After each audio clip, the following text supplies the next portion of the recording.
ఈరోజు చాలా పరమ పవిత్రమైన రోజు, మీ అందరికీ తెలుసు, గురు పౌర్ణిమ. ఈ ప్రపంచాన్ని నడిపించేటువంటి గురుతత్వం ఏదైతే ఉందో దానికి మనమందరం పూజ చేసుకునేటువంటి రోజు. ఒక పుస్తకం చదివాను నేను, greatest gurus of the world అనే ఒక పుస్తకం న్యూయార్క్ ఎయిర్పోర్ట్లో కొన్నా. ఎవరు greatest gurus of this world అని ఎవరో ఒక ఫారిన్ అతను రాశాడు. ఏమిటి ఆ పుస్తకం కొనకుండానే ఇలా తీసి చూస్తే ఇంట్రడక్షన్ అయిపోయిన తర్వాత first chapter, lord Krishna is the greatest guru. చాలా గొప్ప గురువు ఆయన తర్వాత ఎంతోమంది ఒక్కొక్కళ్ళ ఫిలాసఫీలో ఒక్కొక్కరు వచ్చి ఈ మానవ జీవితాలని మన అందరికీ అనేక రూపాల్లో, ఒకసారి దత్తాత్రేయుడుగా, ఒకసారి పరశురాముడిలాగాను, మరొకసారి గౌతమ బుద్ధుడిలాగాను, అనేక సార్లు పరమాత్ముడు అనేక గురువుల రూపంలో అవతారం వచ్చి మనలందరినీ కూడా ఒక మంచి మార్గంలో నడిపించడానికి ప్రయత్నం చేశారు. అందులో శ్రీ శ్రీ శ్రీ శ్రీ సద్గురు షిరిడి సాయినాథుడు దత్తాత్రేయ అవతారంగా ఈ భూమి మీదకి వచ్చి హిందువులతో అల్లా మాలిక్ అని, క్రైస్తవులతోటి ముస్లిమ్స్ తోటి రామ్ రామ్ అని ఒక సమైక్యతా భావాన్ని అందరిలోకి తీసుకొచ్చినటువంటి గొప్ప గురువు షిరిడి సాయినాథుడు. నా ఆబాల్యం నుంచి కూడా నేను బాబాగారి భక్తుణ్ణి. మా నాన్నగారు మా 5వ ఏటనే షిరిడి సాయిబాబా గారి యొక్క దివ్య చిత్రపటాన్ని చూపించి, ఈయన దత్తాత్రేయుడి యొక్క అవతారం రా, ఇవాళ 20వ శతాబ్దంలో గొప్ప గురువురా, ఈ గురుస్థానం నుంచి ఏం అడిగినా కూడా ఆయన ప్రసాదించేటువంటి మహానుభావుడు అని చెబుతూ, బాపట్ల దగ్గర చెరువు అనేటువంటి ఊరిలో బాబా గారిని స్వయంగా చూసినటువంటి బాపట్ల హనుమంతరావు గారు, వారు బాబా గారిని దగ్గరగా చూసి దర్శించి వారిని స్పర్శ చేసినటువంటి వ్యక్తి ఆయన. వారు ఏమీ నిన్ను ఉపేక్షింతునా, సాయి అనుసరణము అనేటువంటి గొప్ప గొప్ప పుస్తకాలు వారి ఎదురుగుండా షిరిడీ బాబా గారు చేసినటువంటి లీలల్ని పుస్తకాలుగా ప్రచురిస్తే, వారి అబ్బాయి బాపట్ల పార్థసారథి గారు మా నాన్నగారికి ఆ పుస్తకాలు ఇస్తే, ఏమన్నా బోళ్ళని పుస్తకాలు వేయించండి, నేను ప్రపంచం అంతా పంచుతానని మా నాన్నగారు బీడీఓగా, డిస్ట్రిక్ట్ పంచాయతీ ఆఫీసర్గా ఉన్నప్పుడు ఎవరన్నా మా ఇంటికి వస్తే, మా నాన్నగారితో పనుండి వస్తే, ఏమండి 2 రూపాయలు ఇవ్వండి, 5 రూపాయలు ఇవ్వండి, ఇగో ఈ పుస్తకం తీసుకుని చదువుకోండి మీరు అని చెప్పేవారు. మా నాన్నగారు చాలా హానెస్ట్ ఆఫీసరు. కానీ ఈ బాబా గారి యొక్క ప్రచారాన్ని మా నాన్నగారు బాగా చేసేవారు. షిరిడి సాయినాథుడు సమాధి నుండే మన కోరికలు తీర్చేటువంటి వ్యక్తి. ఆయన విగ్రహం ఎక్కడ వెలిసినా ఆయన అక్కడికి వచ్చేటువంటి వ్యక్తి. నాకు బాబాతో ఎన్నో అనుభూతులు ఉన్నాయి. నా మెడలో బాబా గారి యొక్క విగ్రహం ఉంటుంది, ఇక్కడ మూర్తి ఉంటుంది. నేను ఏ గుడికి వెళ్ళినా కూడా సాయిరామ్ సాయిరామ్ సాయిరామ్ అంటారు. అంటే ఏమంటే ఇది విఘ్నేశ్ ఈశ్వరుడు గుడి కదండి, ఏంటో పర్లేదండి సాయిరామ్ సాయిరామ్ అని అలా అలవాటైపోయింది మాకు. మీరు చాలా అదృష్టవంతులు ఇక్కడ ఉన్నవారు అందరూ కూడా. ఎందువల్ల అంటే నేను ఎన్నో బాబా దేవాలయాలు చూశాను. షిరిడి సాయినాథుడి తర్వాత అంత అందంగా మన కళ్ళల్లోకి చూస్తున్నట్లుగా, మన మాటలు వింటున్నట్లుగా, మన ఆవేదనని గుర్తించినట్లుగా మోహన్ బాబు గారు అన్నయ్య నిర్మించినటువంటి, ఆయన చేత బాబాయే నిర్మాణం చేయించుకున్నటువంటి ఈ దేవాలయం ఏదైతే ఉన్నదో బాబా దేవాలయం, ఇది ఆంధ్ర షిరిడిగా నేను భావిస్తాను.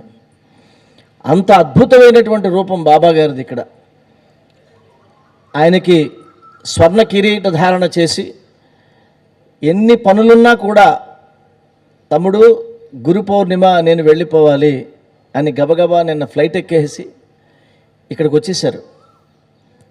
ఆయన అదృష్టం.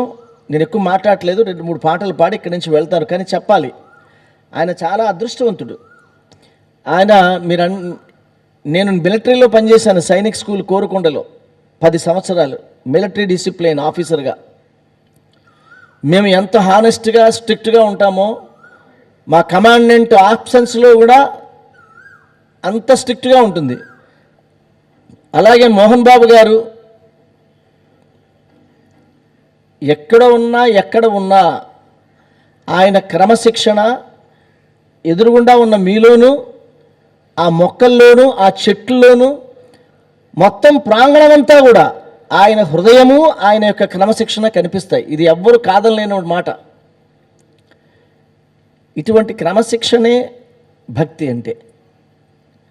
ఇది మీరు ఆయన క్రమశిక్షణలో పెడుతున్నారని మీరు అనుకోవద్దు. ఇది మీలో భక్తి తత్పరతల్ని మీలో తీసుకురావడానికి ఆయన చేస్తున్నటువంటి ప్రయత్నం. ఆ మధ్య ఆయన తిరుమూలర్ సిద్ధర్ జీవ సమాధి దగ్గరికి వెళితే మీలో చాలామంది తెలియదు, మహాసిద్ధుడు 1500 సంవత్సరాలు తపస్సు చేసి జీవ సమాధి అయినటువంటి గొప్ప సిద్ధరు చిదంబరం పక్కన ఉంటారు. ఆ సిద్ధర్ సమాధి దగ్గరికి అన్నగారు వెళితే అక్కడ ఉన్నటువంటి తిరుమూలర్ సిద్ధర్ ఆధీనం ఎవరైతే పీఠాధిపతి ఉన్నారో వారు ఆయన తీసుకెళ్ళి అక్కడ అభిషేకం చేయించిన తర్వాత ఆయన చేతిలో కొన్ని 100 సంవత్సరాలుగా ఉంటున్నటువంటి రాజదండం చూడ్డానికి ఇస్తే ఆయన చాలా బాగుందని నేను ఒకసారి ముట్టుకోవచ్చా అని మా అన్నగారు అడిగితే ముట్టుకోవయ్యా పర్వాలేదు అన్నారు. ముట్టుకున్న తర్వాత తిరిగి ఇచ్చేస్తుంటే నువ్వు ఉంచేసుకోవయ్యా, నీ దగ్గరే పెట్టేసుకోవయ్యా అని ఇన్ని 100 సంవత్సరాల నుంచి పీఠాధిపతి నుంచి వస్తున్నటువంటి వాళ్ళ చేతిలో ఉన్నటువంటి ఆ దివ్య రాజదండాన్ని మీ బాస్ మోహన్ బాబు గారికి ఆయన ఇచ్చేశాడంటే ఈయనలో ఉన్నటువంటి భక్తి తత్పరత, ఆయనలో ఉన్నటువంటి అఖండ దీక్ష మీరు గుర్తుపెట్టుకోండి. మీరు ఇది అలా ఎవరికి నాకేమంటే ఇస్తారా? నేను కూడా చాలా భక్తుడు అనుకుంటాను, నాకేం లేదు. మరి ఎంతోమంది భక్తులు లేదు, ఇది ఇచ్చారా? అది ఆయన యొక్క యోగం. నిన్న కూడా 121 సంవత్సరాల ఉన్నటువంటి ఒక మహాసాధువు కన్నప్ప సినిమా పూర్తిగా చూసిన తర్వాత ఆయన పక్కనే ఆయన ఇలా కూర్చుంటే ఇక్కడేమో ఒక అఘోరి, ఈ పక్కన 122 సంవత్సరాల ఒక యోగి, ఆ పక్కన ఒక మాతాజీ, ఆ పక్కన వీరశైవ సంప్రదాయంలో ఉన్నటువంటి శివాచార్య మహారాజ్జీ, ఓ పక్కన శివ చైతన్యానంద అమ్మవారు, వీళ్ళందరూ కూర్చుని ఒక 30-40 మంది మహాపీఠాధిపతులతోటి ఆయన కన్నప్ప సినిమా చూసి ఇలా పూర్తయిపోయిన వెంటనే అమాంత ఇలా లేచి కళ్ళెమ్మట నీళ్లు పెట్టుకుని, ఏమయ్యా నువ్వు మామూలోడు కాదయ్యా బాబు, నువ్వులో దైవం ఉన్నాడయ్యా అని చెప్పి ఆయన ఎప్పటి నుంచో వేసుకుంటున్నటువంటి ఆయనలో ఉన్నటువంటి రుద్రాక్షమాలని ఆయన మెడలో వేసేశారు. అదే ఆయనగా అది చూడండి. ఎవరన్నా ఇస్తారండి? వాళ్ళ గురువు గారు ఆయనకి ఇచ్చినటువంటిది, గురు పరంపర ఇస్తున్నటువంటి ఆ రుద్రాక్షమాలని ఎవరన్నా ఇచ్చేస్తారండి? నాకు ఒకసారి జరిగింది, ఒక అఘోర ఇచ్చాడు నాకు, వాళ్ళ గురువు గారు ఇచ్చింది నా దగ్గర ఉంది ఇక్కడ. కానీ ఈ గౌక్కుని ఋషి పరంపరలో ఇచ్చింది ఎవరండి? మనం తెలుసుకోవాల్సింది ఏంటంటే ఒక మనిషిలో ఉన్నటువంటి భక్తి చైతన్యం. మీరందరూ ఇవాళ నన్ను ఎందుకు పిలిచారంటే, తమ్ముడు నేను యాక్చువల్గా రేపు రావాలి, ఎల్లుండ నేను పాడినటువంటి భగవద్గీతని శ్రీవారికి ఇచ్చేస్తున్నా, వారికి అలాగే అన్ని దేవాలయాలకి ఇవ్వాలని నా కోరిక. నేను కూడా అన్నగారికి నా భగవద్గీత పట్టుకొచ్చి అక్కడ అంకితం అయిపోయిన తర్వాత అన్నగారికి కూడా ఇస్తాను. నేను ఒక 4 పాటలు ఈ గురు పౌర్ణమి రోజున, తమ్ముడు ఇలా వస్తున్నావు కదా, ఒక పూట ముందురా, సరదాగా కూర్చుని బాబా గుడి దగ్గర 4 పాటలు పాడి వెళ్తే నేను చాలా ఆనందపడతాను అని అంటే, పరమ అదృష్టంగా, మహోన్నతమైనటువంటి అదృష్టంగా నేను భావించి ఇక్కడికి రావడం జరిగింది. మీరందరూ వింటాను అని మీరందరూ చప్పట్లు కొడితే మంచి 4 పాటలు పాడతాను. బాబాకి చాలా ఇష్టమైనటువంటి అంశం ఏంటంటే, షిరిడి బాబాకి గోపూజ చేయమనేవారు అందరి దగ్గరికి ఎవరన్నా వెళితే. మీలో ఎంతమంది గోపూజ చేశారో చేతులు ఎత్తండి ఒకసారి. ఇంతవరకు గోపూజ చేసిన వాళ్ళు అన్నగారు ఎత్తారు, మీరు, ఈ పాప, ఇంకొక 5గురు. నేను ఇప్పుడు ఈ ఊరంతా పిలిచి అడిగాను అనుకోండి, మొత్తం అంతా కలిపి 100 మందే ఈ గోపూజకి చేశామని చేతులు ఎత్తుతారు. గోపూజ చెయ్యాలి. ఎందుకు చేయాలి? అమ్మ మనకి 6 నెలలే పాలిస్తుంది, కేవలం 6 నెలలే. కానీ మనం కాటికెళ్ళేంత వరకు పాలిచ్చి పోషించేది గోమాత. దానికి కృతజ్ఞత లేకపోతే ఎట్లాగా? నా కృతజ్ఞత ఎట్లా ఉంటుందంటే, నేను బంజారా హిల్స్లో ఉంటాను. మా నాన్నగారికి కేర్ హాస్పిటల్లో హార్ట్ సర్జరీ జరిగితే ఇప్పటికీ నేను ఆ దారిని వెళ్తూ ఉంటే కేర్ హాస్పిటల్కి ఇలా దండం పెట్టుకుని వెళ్తాను. ఎందుకంటే మా నాన్న ప్రాణం కాపాడిందిరా ఈ హాస్పిటల్ అని. ఒక బడికి కానీ, ఒక గుడికి కానీ, గోమాతకి కానీ, గంగమ్మకి కానీ మనం కృతజ్ఞతగా ఉండాలి. ఇక్కడ వీళ్ళు మంగళ వాయిద్యాలు వాయించేవాళ్ళు ఉన్నారు ఇక్కడ, అవునా? మీరు ఇన్స్ట్రుమెంట్ చేతిలో వాయించే ముందు ఏం చేస్తారు? దండం పెట్టుకుంటారా? ఎందుకు పెట్టుకుంటారు? ఇది బొవ్వబెడుతుంది కాబట్టి, ఇది మన జీవనాడి కాబట్టి. మనం అందరం కూడా గోమాతకి కృతజ్ఞత కలిగి ఉండాలి. అసలు గోమాత అంటే ఏంటి? నేను మిమ్మల్ని ఏదో క్విజ్ పెట్టి చెప్పమన్ను, కానీ గోమాత గురించి ఒక మంచి పాట పాడతాను, పాడనా? దీని తర్వాత మీకు ఎప్పుడైనా గోమాత ఎదురైతే మీరు ఆగి ఇలా దండం పెడతారు. ఎప్పుడు గోమాతకి దండం పెట్టేటప్పుడు గోమాత మొహం దగ్గరికి వెళ్ళి దండం పెట్టకూడదు. వెనకాల భాగానికి వెళ్ళి తోక దగ్గర దండం పెట్టాలి. అర్థమైందా మీకు?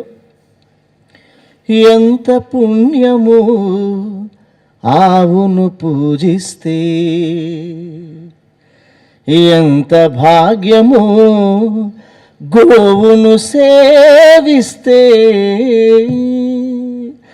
ఎంత పుణ్యము ఆవును పూజిస్తే, ఎంత భాగ్యము గోవును సేవిస్తే. పిల్ల పాపల బ్రతుకులు చల్లగుంటవి, పిల్ల పాపల బ్రతుకులు చల్లగుంటవి, ఇల్లు వాకిలి సిరితో పచ్చగుంటవి. ఎంత పుణ్యము ఆవును పూజిస్తే, ఎంత భాగ్యము గోవును సేవిస్తే. ఆవు కాళ్ళు 4, ఆవుగా వెళ్తూ ఉంటుంది. ఏంట్రా అంటే ఆవురా అంటాం, 4 కాళ్ళతో వెళ్తుంది అంటాం. కానీ ఆవు 4 కాళ్ళు ఏంటో తెలుసా మీకు? నేను చెప్పలే, మన పురాణాలు చెప్పాయి, దేవతలు చెప్పారు. ఆవు కాళ్ళు 4, 4 వేదాలు. ఆవు కాళ్ళు 4, 4 వేదాలు. ఆవు కళ్ళు 2 ఆ సూర్య చంద్రులు. పురుషార్థాలకు మూలం గోవు కదా, పురుషార్థాలకు మూలం గోవు కదా, దురితాలకు దూరం ఆవు కదా, దురితాలకు దూరం ఆవు కదా. ఆవులోన కొలువుండిరి దేవతలు, ఆవులోన కొలువుండిరి దేవతలు, అందుకోసమే ఆవుకు హారతులు. ఎంత పుణ్యము ఆవును పూజిస్తే, ఎంత భాగ్యము గోవును సేవిస్తే. ఆ మధ్య 2019 సంవత్సరంలో నేను న్యూయార్క్లో కొమ్మినేని వాసుదేవరావు గారు అని వారి ఇంటికి వెళ్ళాను. అంతకుముందు సంవత్సరం క్రితం ఆయనకు ఒంట్లో బాగాలేదు, క్యాన్సర్ అని తెలిసే లోపల నేను వెళ్ళలేకపోయా. తీరా వారింటికి వెళితే న్యూయార్క్లో దిగిన వెంటనే ఆయన ఉన్నాడో లేదో కూడా నాకు తెలియదు, క్యాన్సర్. తలుపు కొట్టాను, బెల్. ఆ సదాశివరావు గారే తీశాడు. నమస్కారం సార్, బాగున్నారా డాక్టర్ గారు అన్న. బాగున్నారు, రండి రండి రండి, ఎప్పుడు వచ్చారు సార్? ఇవాళే వచ్చాను సార్, మిమ్మల్ని చూద్దామని వచ్చాను అన్న. లోపలికి వెళ్ళిన వెంటనే కాఫీ ఇచ్చాడు ఆయన. సార్ మీ క్యాన్సర్ అన్నారు, ఏమైంది సార్? ఇలా అన్న అంటే ఆయన అన్నాడు, ఆయన నాకు ఇలా క్యాన్సర్ డిటెక్ట్ చేశారు. నేను వెంటనే కేరళలో ఒక ఆశ్రమానికి వెళ్ళాను, ఎవరో గైడ్ చేస్తే. అక్కడ 6 నెలలు ఉన్నాను, అనేక వైద్యం చేశారు. కానీ రోజు విధిగా ఇంత బాటిల్ ఇచ్చి ఉదయం మధ్యాహ్నం సాయంత్రం ఇందులో ఉన్న ద్రవం తాగమన్నారు. నేను రోజు తాగాను. 6 నెలలైన తర్వాత ముంబై టెస్ట్కి వెళ్ళమన్నారు. నేను టెస్ట్కి వెళ్ళాను. టెస్ట్ చేస్తే క్యాన్సర్ లేదు అని పంపించేశారు. ఎలా అనంటే, ఇంతకే ఇచ్చిన ద్రవం వల్ల తగ్గింది అన్నారు. ఇంతకే ద్రవం ఏంటి అని అడిగా. గోమూత్రంలో ఉన్నది గంగాదేవి. గోమూత్రం తాగాడు ఆయన 3 పూట్ల. గోమూత్రంలో ఉన్నది గంగాదేవి, గోమయమే నేనన్నది లక్ష్మీదేవి. గోమూత్రంలో ఉన్నది గంగాదేవి, గోమయమే నేనన్నది లక్ష్మీదేవి. ఆవు నెయ్యి లేనిదే యజ్ఞం లేదు, ఆవు నెయ్యి లేనిదే యజ్ఞం లేదు. గోవు లేనిదే కృష్ణుని గానం లేదు, గోవు లేనిదే కృష్ణుని గానం లేదు. ఆవే కథ విశ్వానికి పాలిచ్చే తల్లి, ఆవే కథ విశ్వానికి పాలిచ్చే తల్లి. ఆరోగ్యం పొందండిక ఆవుకు ప్రణమిల్లి. ఎంత పుణ్యమో ఆవును పూజిస్తే, ఎంత భాగ్యమో గోవును సేవిస్తే. పిల్ల పాపల బ్రతుకులు చల్లగుంటవి, ఇల్లు వాకిలి సిరితో పచ్చగుంటవి. ఎంత పుణ్యమో ఆవును పూజిస్తే, ఎంత భాగ్యమో గోవును సేవిస్తే. చచ్చే లోపల మనం గోమాతకి ఒక్కసారైనా పూజ చేయాలి. మనం చూడండి, చుట్టుపక్కల మంచి బ్యూటిఫుల్ ట్రీస్ ఉన్నాయి, చెట్లు చూశారు కదా. మోహన్ బాబు గారి ప్రాంగణం అంతా కూడా చక్కటి చెట్లు ఉంటాయి, పూల మొక్కలు ఉంటాయి, మొక్కలు ఉంటాయి. పిల్లలు ఎలాగ ఎదుగుతున్నారో ఆ పాఠశాలల్లో, ఆ కళాశాల, యూనివర్సిటీ ప్రాంగణంలో మొక్కలు కూడా హాయిగా ఎదుగుతూ ఉంటాయి. నేను అక్కడ 25 ఏళ్ల క్రితం అనుకుంటా, 18 ఏళ్ల క్రితం ఆయన రుద్రాక్ష చెట్టు అది అక్కడ వేయడం, అది ఎదగడం, అది రుద్రాక్షలు ఇవ్వడం, ఈ ప్రాసెస్ అంతా నేను దగ్గరుండి చాలాసార్లు చూశాను. ఎవరికైనా ఆనందం ఏంటంటే మనం పెంచుతున్న మొక్క ఎదిగి పూలిస్తుంటే, పళ్ళిస్తుంటే బాగుంటుంది. కానీ ఇక్కడ పిల్లలు ఉన్నారు, మొక్క విలువ తెలియదు. అలా వెళ్తూ వెళ్తూ అలాగా వెళ్తూ టక్కని మొక్క ఆకు టక్కని లాగేస్తారు మీరు. కానీ మీ అందరికీ ఇవన్నీ ఎందుకు చెప్తున్నానంటే, బాబా చుట్టూ ఒక గోవు కానీ, ఒక నింబవృక్షం కానీ మొక్కల్ని ఎలా ప్రేమించేవారు. ఆయన పశుపక్షాదులను కూడా ఎంతో ప్రేమగా పెంచేవాడు. ఆయన దగ్గరికి వచ్చేసి అన్నీ మాట్లాడుతూ ఉండేవి బాబాతోటి. ఆయన ఖండయోగ సాధనలో మహా నిష్ణాతుడు బాబా గారు. మనం అందరం పళ్ళు తోముకుంటాం కదా, ఇలాగా ఒళ్ళు తోముకుంటాం కదా. ఆయన రోజు లోపల నుంచి మొత్తం పేగులన్నీ బయటికి తీసి శుభ్రంగా క్లీన్ చేసుకుని మళ్ళీ లోపలికి వేసేసుకునేవాడు ఆయన బాబా గారు. మహాయోగి. యోగుల జన్మ ఏరుల జన్మ ఎవరిని అడిగేది అన్నాడు కవి. ఆయన జన్మ ఏమిటి? ఒక ఏరు పుట్టిందంటే దాని జన్మం ఏమిటి మనకు ఎట్లా తెలుస్తుంది? నాకు చాలా ఇష్టం ఏంటంటే, ఈ గో అంటే ఎంత ఇష్టమో మనకి ఈ జనానికి ఆక్సిజన్ ఇచ్చేటువంటి మొక్కలు కూడా అంతే ఇష్టం. బాబాని కీర్తించడం కాదు మీరు చేయాల్సింది. ఈ గుడికొచ్చి మిమ్మల్ని అందరినీ గజల్ శ్రీనివాస్ కోరేది ఏంటంటే, ఇక్కడికి వచ్చే భక్తులు లక్షల మంది వస్తారు. నేను సేవ్ టెంపుల్స్ భారత్ చైర్మన్గా ఈ దేశంలో భక్తులకేమీ లోటు లేదు. కానీ దేవాలయానికి మీరు భక్తులుగా రావద్దు దయవుంచి. గజల్ శ్రీనివాస్ ప్రార్థన. దేవుడికి భక్తులు అక్కర్లే, దేవుడికి ధర్మానికి సేవ చేసేటువంటి మనుషులు కావాలి, సైనికులు కావాలి.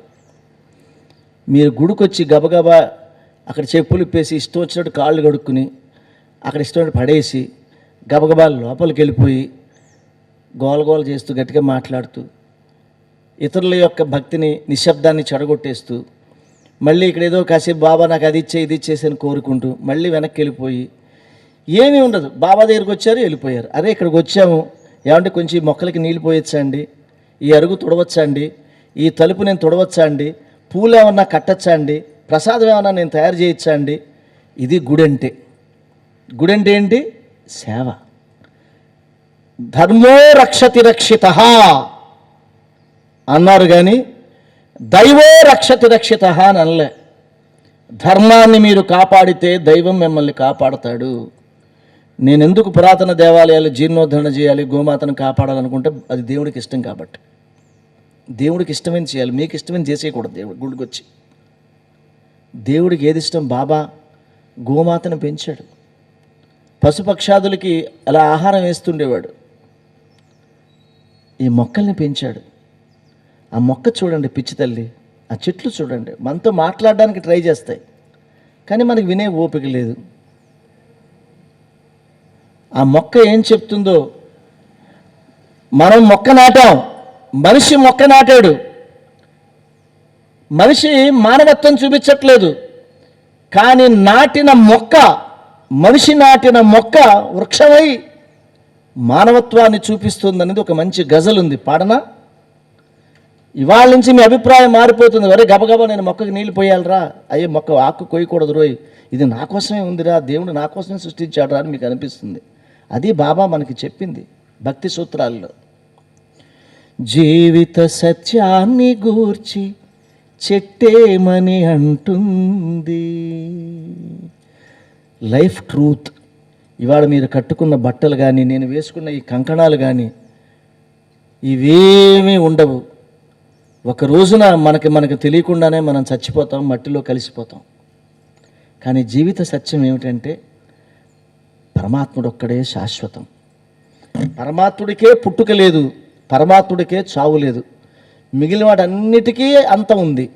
అంతం లేనిది, మనం కలవాల్సింది, కలిసిపోవాల్సింది మన గమ్యం పరమాత్ముడు. కాబట్టి పరమాత్ముడు ఈ సృష్టి మన కోసమే చేశాడు. మానవ సేవే మాధవ సేవ అని మనం అందరం అంటాం, అది తప్పు. మానవ సేవే మాధవ సేవ అన్నది స్వార్థం. ఒక మనిషి ఇంకొక మనిషిని కాపాడుకోవడం, వాడికి సేవ చేయడం కాదు. ప్రకృతి సేవే పరమాత్ముని సేవ.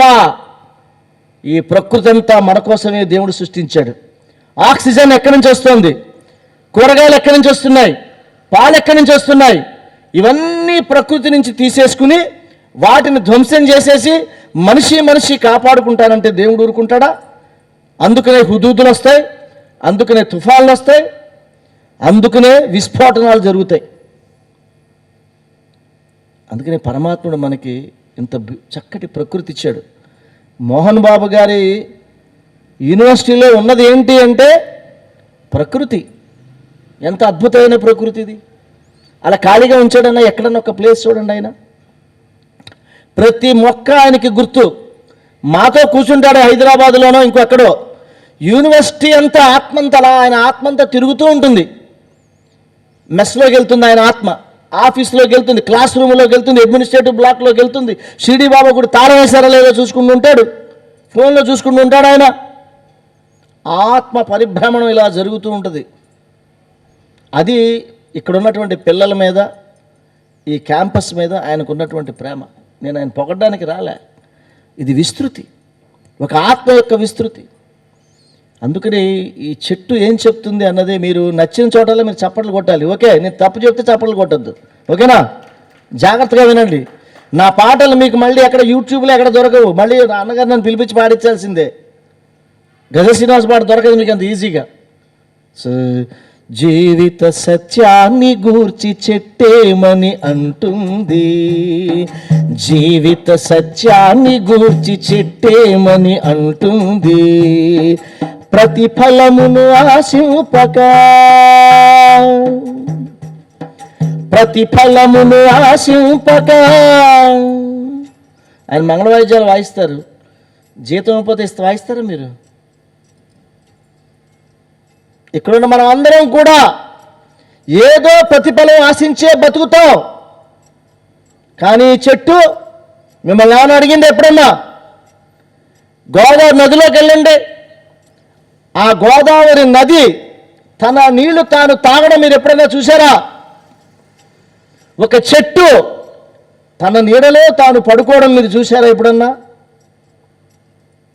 ఇదండి ప్రకృతి, భగవంతుడు ఇచ్చిన సృష్టిలో. వాటికి స్వార్థం లేదే.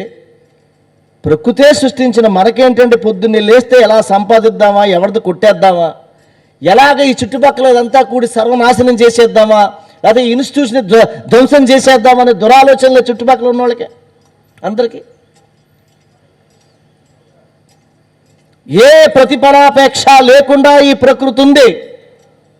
జీవిత సత్యాన్ని గూర్చి చిట్టేమని అంటుంది, ప్రతిఫలమును ఆశింపక ఫలములీయమవుతుంది. జీవిత సత్యాన్ని గూర్చి చిట్టేమని అంటుంది. నడవలేదు గాని ఏమా ఏం చదువుతున్నారు మీరు? BSc nursing. మీరు నర్సింగ్ కదా, మనుషులకి మీరు నర్సింగ్ చేస్తాం, మీరు గొప్పవాళ్ళు. కానీ మనం ఇక్కడున్న మేము అందరూ నర్సింగ్ చేయాలి. దేనికి? చెట్లకి, పుట్లకి, జంతువులకి. అసలు నర్సింగ్ దానికి చేయాలా, అవునా కదా? చూడండి చెట్టు ఎంత గొప్పదో. నడవలేదు కానీ చెట్టు నడవగలదా? చెప్పండి. చెట్టు నడుస్తుందా? మొక్క నడుస్తుందా? నడవలేదు. కానీ నడవలేదు గాని మంచి నడవడికను ఇస్తుంది. వాగ్దానాలు చేయకుండా వరాలు కురిపిస్తుంది. జీవిత సత్యాన్ని గూర్చి చెట్టేమని అంటుంది. ఎండలోన తాను ఉండి నీడ నీకు ఇవ్వదా? ఎండలోన తాను ఉండి నీడ నీకు ఇవ్వదా? వానలోన తాను తడిసి, పాపం చూడండి చెట్టు, వానలోన తాను తడిసి గొడుగు నీకు పడుతుంది. జీవిత సత్యాన్ని గూర్చి చిట్టేమని అంటుంది. అధికారికి తల వంచదు, అనాథలను పొమ్మనదు. ఆ చెట్టు కిందకి వర్షం పడినా ఎండొచ్చినా ఎవరు వెళ్ళినా అధికారికి తల వంచదు, అనాథలను పొమ్మనదు. అందరినీ ఒకే రీతి ఆదరించి చూస్తుంది. జీవిత సత్యాన్ని గూర్చి చిట్టేమని అంటుంది. కోతి కొమ్మలూపినా, చాలా మంది చెట్లెక్కి ఇష్టం వచ్చినట్టు ఊపేస్తారు, కొమ్మలు విరిగిపోయేలాగా రాళ్ళు పుచ్చుకుని కొట్టేస్తారు చెట్టుని. కోతి కొమ్మలూపినా, తుంటరి రాళ్ళు విసిరినా, కోతి కొమ్మలూపినా, తుంటరి రాళ్ళు విసిరినా, పండని కాయలు బహుమతిగా ఇస్తుంది. జీవిత సత్యాన్ని గూర్చి చెప్పేమని అంటుంది. ఆఖరి చరణం. సిద్ధార్థుని తన ఒడిలో బుద్ధిగా కూర్చుండమని. సిద్ధార్థుడు అనేటువంటి ఒక రాజు చెట్టు కింద కూర్చున్నాడు తపస్సు చేయడానికి. వాడికి వైరాగ్యం వచ్చేసింది చిన్నప్పుడే. ఇదేంటి మనుషులు ఎందుకు చచ్చిపోతున్నాడు? పెళ్ళైపోయింది, కొడుకు కూడా పుట్టాడు. వాళ్ళ నాన్న చాలా భద్రంగా పెంచాడు వాడిని. చావంటే ఏమిటో తెలియకూడదు, దుఃఖం అంటే ఏమిటో తెలియకూడదని. ఒక్కసారి దుఃఖం తెలిసింది, కళ్ళెంట నీళ్ళు వస్తున్నాయంటే సత్యం తెలిసిపోయిందన్నమాట. జీవితం మనం ఈ జీవితంలో ఇక్కడ శాశ్వతం కాదురా అని. వీడికి సన్యాస యోగం ఉందని వాళ్ళ నాన్నకి చెప్పాడు శుద్ధోధనుడికి. అతను అంతఃపురంలో అసలు కష్టం అంటే ఏంటో తెలియకుండా పెంచాడు. కానీ ఒక రోజు అలా ఎవరో నలుగురు మోసుకెళ్తున్నారు, ఒక శవాన్ని చూపించి వాడు ఏడుస్తుంటే ఎందుకు ఏడుస్తున్నారు అడిగాడు. అదేంటి అలా మోసుకెళ్తున్నారు ఏంటంటే అతను చచ్చిపోయాడు బాబు. చచ్చిపోవడం అంటే మనిషి చచ్చిపోతాడా? అదే తెలియదే నాకు అని. చావు పుట్టుకల గురించి వీటి గురించి తెలిస్తే పిచ్చికిపోయింది అతనికి. అమ్మో, మరి నేను వెళ్ళిపోతాను కదా, మరి నేనేం చేయాలి ఇక్కడ అని ఒక అన్వేషణ ప్రారంభమైంది ఆయనలో. ఆ అన్వేషణలో ఇటువంటి ఒక చెట్టు దగ్గరికి వచ్చాడు. చూడండి, మా మోహన్ బాబు గారు ఆ లోపల నక్షత్ర వనం అని పెట్టాడు లోపల. ఎప్పుడన్నా మీరు వెళ్ళారా లోపలికి? మీరందరూ ఏదో నక్షత్రంలో పుట్టారు. ఆ నక్షత్రం మీకోసం తపస్సు చేస్తోంది. ఆ చెట్టు వెళ్ళండి, మీ నక్షత్రాలు తెలుసుకుని కాసేపు ఆ చెట్టు కింద కూర్చుని, ఆ మొక్క దగ్గర కూర్చుని అతను నుంచుని ఒక 2 నిమిషాలన్నా సరే ధ్యానం చేస్తే, సెల్ ఫోను ఛార్జ్ పెట్టుకోవడం కాదు, సెల్ ఛార్జ్ పెట్టుకోవడం కాదు, ప్రతిరోజు సోల్ కూడా ఛార్జ్ పెట్టుకోవాలి. ఆ సోల్ ఛార్జ్ ఎక్కడ దొరుకుతుందంటే బాబా గుడిలో దొరుకుతుంది, ఆవు దగ్గర దొరుకుతుంది, ఆ మొక్కల దగ్గర దొరుకుతుంది. వెళ్ళండి, ఆ నక్షత్ర వనంలోకి వెళ్ళి నేను ఉత్తరాషాఢలో పుట్టానా, శ్రవణంలో పుట్టానా, రేవతిలో పుట్టానా తెలుసుకోండి. ఆ చెట్టు దగ్గర కూర్చొని కాసేపు తపస్సు చేయండి. మీ జీవితంలో కొత్త కోణం కనిపిస్తుంది మీ అందరికీ. ఉత్తినే పెట్టలేదు ఆ మహానుభావుడు మోహన్ బాబు గారు, ఇక్కడ మీకోసం పెట్టాడు, మీకోసమే పెట్టాడు. లేకపోతే వాళ్ళ పిల్లలవి తీసుకుని ఆయన ఫ్యామిలీది ఆ 4 మొక్కలు పెట్టుకునేవాడుగా అక్కడ. వీళ్ళందరూ ఇన్ని వేల మంది పిల్లలందరూ నా పిల్లలే, వీళ్ళందరూ కూడా ఏదో నక్షత్రంలో పుట్టుంటారు, వాళ్ళందరూ ఇక్కడికి సేద తీరాల వాళ్ళ ఆత్మలని పెట్టాడు ఆయన. వెళ్ళండి, దీనికి ఒక పెద్ద పర్పస్ ఉంది. ఆ సిద్ధార్థుడు ఆ చెట్టు కింద కూర్చున్నాడు, తపస్సు చేశాడు. ఆ చెట్టు ఏం చేసిందో తెలుసా? అబ్బాయి అలా కూర్చుంటే సిద్ధార్థుని తన ఒడిలో,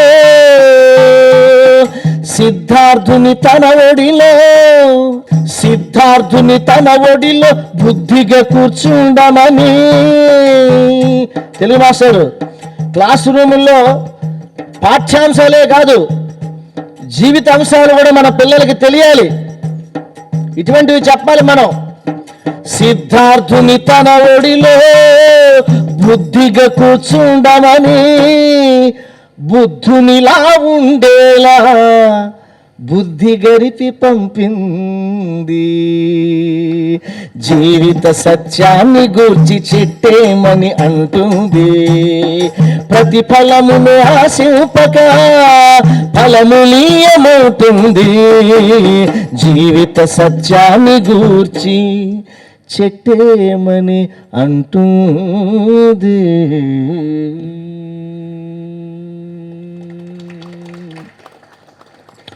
మీ అందరికీ ఒక ఇష్టమైన పాట, నాకు ఎంతో ఇష్టమైన పాట, అన్నగారికి ఇష్టమైన పాట, కొన్ని వేల మంది రోజు దేవాలయాల్లో పెట్టుకునేటువంటి ఒక మంచి పాట, నా జీవితాన్ని ధన్యత చేసినటువంటి పాట. నేను ఎప్పుడైనా అలా కారులో వెళ్తుంటే ఏదో గుళ్ళోంచి ఈ పాట వినిపిస్తూ ఉంటుంది.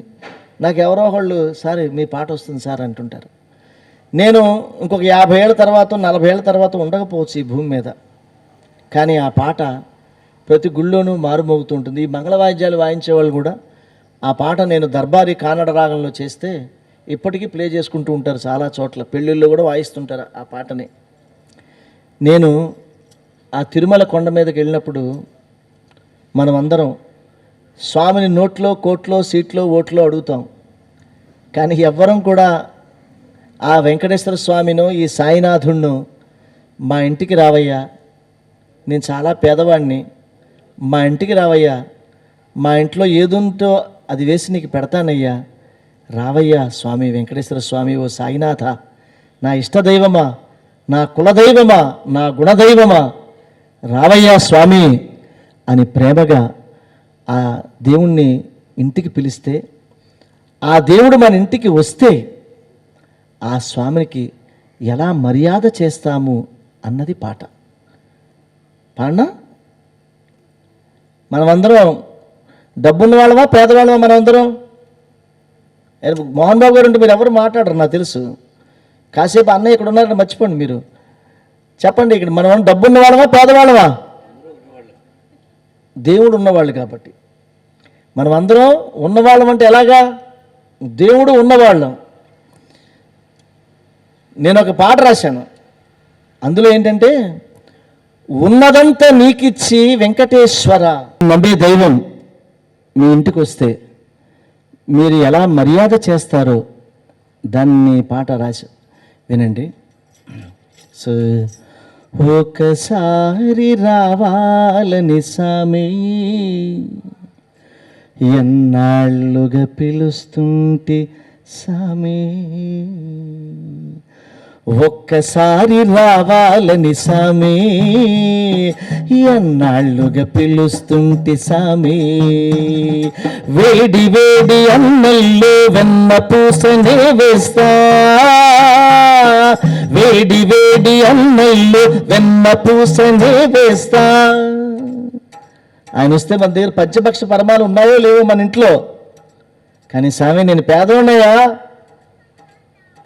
నేను చాలా పేదోడిని, ఏదో చిన్న పెంకుటింట్లోనో పూరుగడిసులోనో అపార్ట్మెంట్లో ఉంటానయ్యా. మా ఇంటికి నువ్వు వస్తే ఏదో నా స్థాయికి తగ్గట్టుగా మా ఇంట్లో కూరగాయలు ఉన్నా లేకపోయినా కానీ వేడి వేడి అన్నల్లో వెన్న పూసనే వేస్తా, వేడి వేడి అన్నల్లో వెన్న పూసనే వేస్తా. ఆవకాయ వడ్డించి పక్క నుండి తినిపిస్తా, ఒక్కసారి రావాలని సామి, ఎన్నాళ్ళుగా పిలుస్తుంటి సామి. పళ్ళు నీకు పెట్టేందుకు శబరంబనుగాను నేను,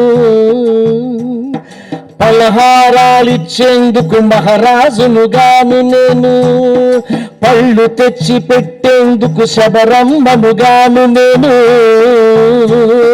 పలహారాలిచ్చేందుకు మహారాజునుగాను నేను.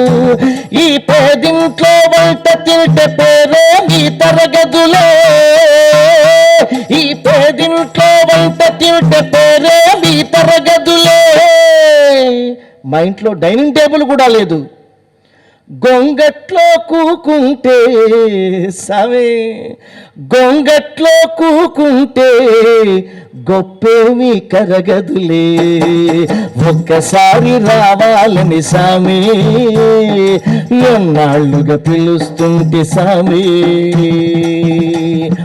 పూల పరుపులేసేందుకు దొరల బిడ్డగానయ్యా, పూల పరుపులేసేందుకు దొరల బిడ్డగానయ్యా. గాలి నీకు విసిరేందుకు చెలికత్తెలు లేరయ్యా. మరి సామిని ఎలా పడుకోబెట్టాలి? ఆవకాయ అన్నం పెట్టాను వెన్నపూడ చేసి, ఆ సామి కాస్త పడుకుంటానంటున్నాడు, కొనుక్కు తీస్తానంటున్నాడు. మా ఇంట్లో డబుల్ కాట్ మంచాలు లేవు, మరి నేను పడుకునే మంచం మీద వెంకటేశ్వర స్వామిను ఆ షిరిడినాథుండో నేను పడుకోబెట్టగలనా? మన పడుకునే మంచమే పడుకోబెడతామా? పూల పరుపులేసేందుకు దొరల బిడ్డగానయ్యా, గాలి నీకు విసిరేందుకు చెలికత్తెలు లేరయ్యా. మరి ఎలా పడుకోబెట్టాలా స్వామిని? పేదోడిని, డబుల్ కాట్ మంచాలు లేవు. అరుగు మీద కూకోట తొడ మీద ఒరుగు సామి, అరుగు మీద కూకోట తొడ మీద ఒరుగు సామి. తలను కాస్త నిమురుతుంటా సామే, తలను కాస్త నిమురుతుంటా, నిదురది నా సామి. ఒక్కసారి రావాలని సామి, ఎన్నాళ్ళుగా పిలుస్తుంటి సామి. పిడికెడన్ని అటుకులకే పొంగిపోయిన వంట, పడవ నిన్ను దాటిస్తే పరవశించిన వంట. పిడికెడన్ని అటుకులకే పొంగిపోయిన వంట, పడవ నిన్ను దాటిస్తే పరవశించిన వంట.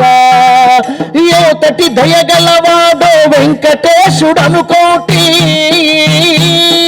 యోతటి దయగలవాడో వెంకటేశుడనుకోటి. అంతటి నా సామి నువ్వు మా ఇంటికి రావేంటి? ఒక్కసారి సామి, ఒక్కసారి రావాలని సామి, ఎన్నాళ్ళుగా పిలుస్తుంటి సామి. వేడి వేడి అన్నల్లో వెన్న పూసనే వేస్తా, ఆవకాయ వడ్డించి పక్క నుండి తినిపిస్తా. ఒక్కసారి రావాలని సామి,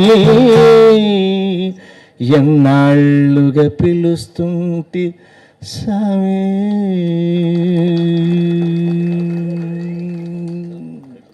బాబా మనకి త్రిమూర్తి స్వరూపమై ఒక బ్రహ్మై, ఒక విష్ణువై, ఒక శివుడై, బాబా సంపూర్ణ దత్తాత్రేయ అవతారంలో ఉన్నటువంటి గురుతత్వాన్ని బాబా మనందరికీ అందిస్తున్నాడు.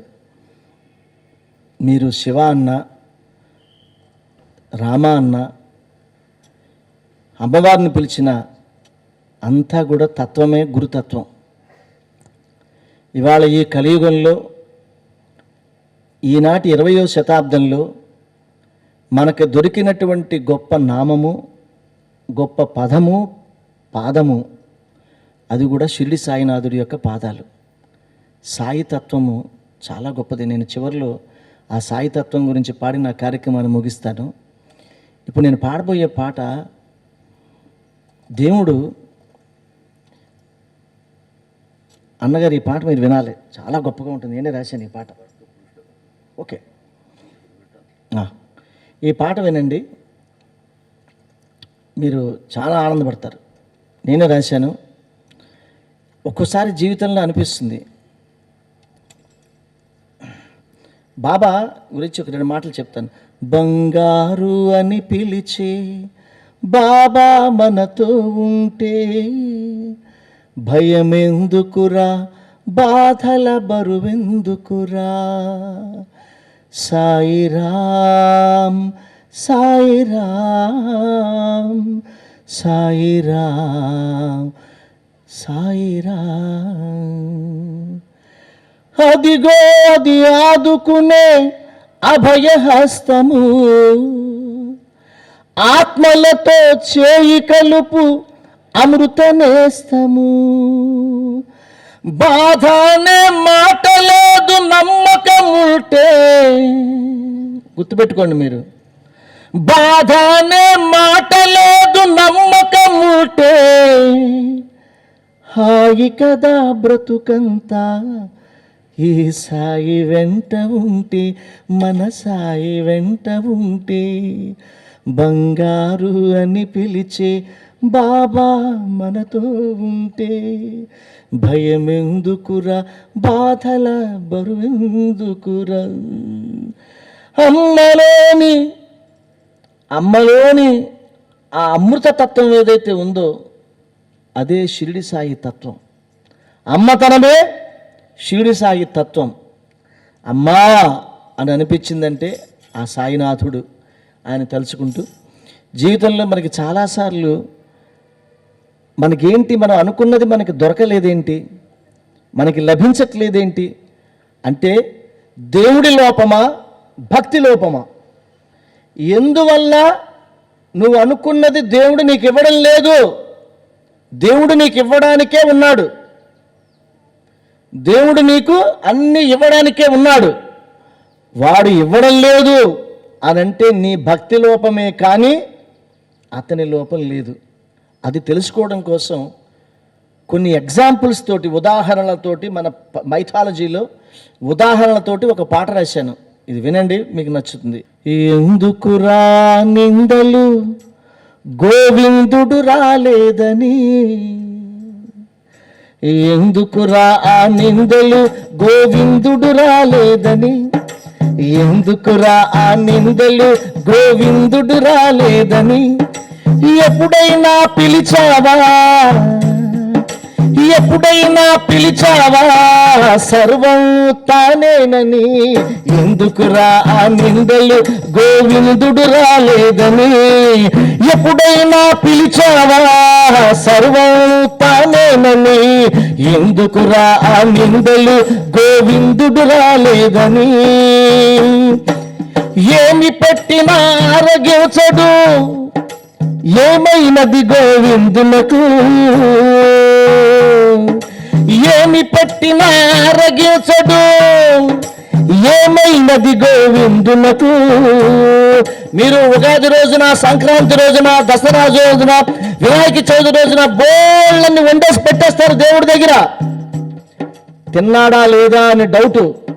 ఏం తింటలేదేంటి, తినవేంటయా అని కోపం వస్తుంది దేవుడి మీద. ఎందుకు తినలేదో తెలుసా? ఏమి పెట్టినా ఆరగించడు, ఏమైనది గోవిందునకు. భక్తిగా తినిపించావా. ఏదో ఉండేసి అలా పడేస్తే కుదరదు. భక్తిగా తినిపించావా శబరిమాత నువ్వేనని, భక్తిగా తినిపించావా శబరిమాత నువ్వేనని, ఎప్పుడైనా పిలిచావా సర్వం తానేనని, ఎందుకురా ఆ నిందలు గోవిందుడు రాలేదని, నాతో ఆడడు నాతో సాగడు ఎందుకని యదునందనుడు. ఏదేంటి నాతో రావడం లేదేంటి, నాతో డాన్స్ చేయట్లేదేంటి, ఎందుకు ఏమైంది కృష్ణుడికి? నాతో ఆడడు నాతో సాగడు ఎందుకని యదునందనుడు, ప్రేమగా తపించావా. తెలుసుకో ఎందుకు రావట్లేదంటే, ప్రేమగా తపించావా, ప్రేమగా తపించావా గోపికమ్మ నువ్వేనని, ప్రేమగా తపించావా గోపికమ్మ నువ్వేనని, ఎప్పుడైనా పిలిచావా సర్వం తానేనని, ఎందుకురా ఆ నిందలు గోవిందుడు రాలేదని, కులుకు తీయడు నిదురపోవడు ఎందుకు అల్లరి కృష్ణయ్య, కులుకు తీయడు నిదురపోవడు ఎందుకు అల్లరి కృష్ణయ్య. ఇదేంటి నేను పాట పాడితే ఆయన పడుకోవడం లేదేంటి కృష్ణుడు? కులుకు తీయడు నిదురపోవడు ఎందుకు అల్లరి కృష్ణయ్య, కులుకు తీయడు నిదురపోవడు ఎందుకు అల్లరి కృష్ణయ్య, హాయిగా జోల పాడావా, హాయిగా జోల పాడావా యశోదమ్మ నువ్వేనని, హాయిగా జోల పాడావా యశోదమ్మ నువ్వేనని. మనం అందరం జాగ్రత్తగా వినాలి. సంపద ఎంతో ఉన్నా గాని నాదరి చేరడు కన్నయ్య. నా దగ్గర బెంచ్ కారు ఉంది, పెద్ద పెద్ద భవంతులున్నాయి, అయినా దేవుడు నా దగ్గరికి రావట్లేదు కృష్ణుడు. ఎందుకని? సంపద ఎంతో ఉన్నా గాని నాదరి చేరడు కన్నయ్య,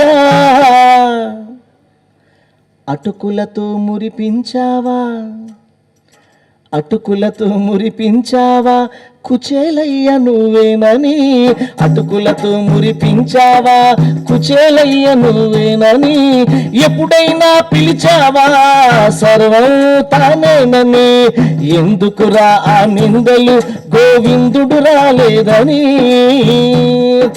కృష్ణుని బోధలు ఎందరికో నాకు లేదా భాగ్యం. కృష్ణుడు ఎంతో మందికి ఎన్నో బోధనలు చేశాడు. భీష్ముడికి చేశాడు,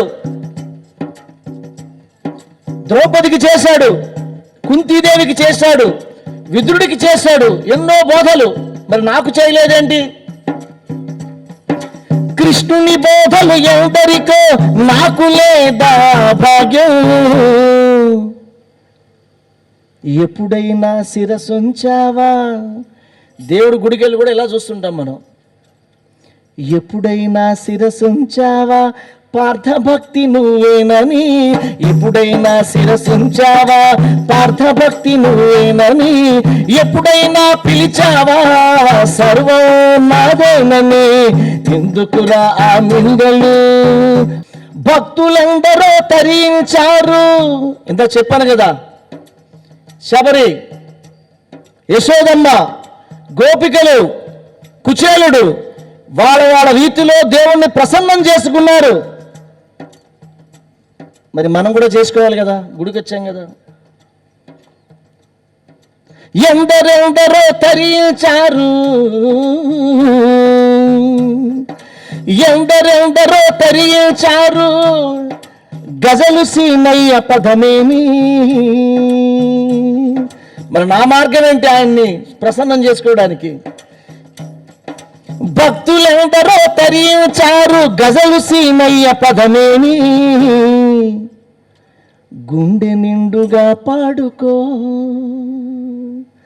ఈ జన్మ పండగ పాడుకో, కృష్ణ బంటు నువ్వేనని జన్మ పండగ పాడుకో, సాయి బంటు నువ్వేనని జన్మ పండగ పాడుకో.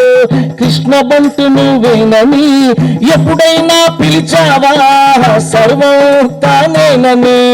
ఎందుకురా ఆ నిందలు గోవిందుడు రాలేదని, ఎందుకురా ఆ నిందలు గోవిందుడు రాలేదని.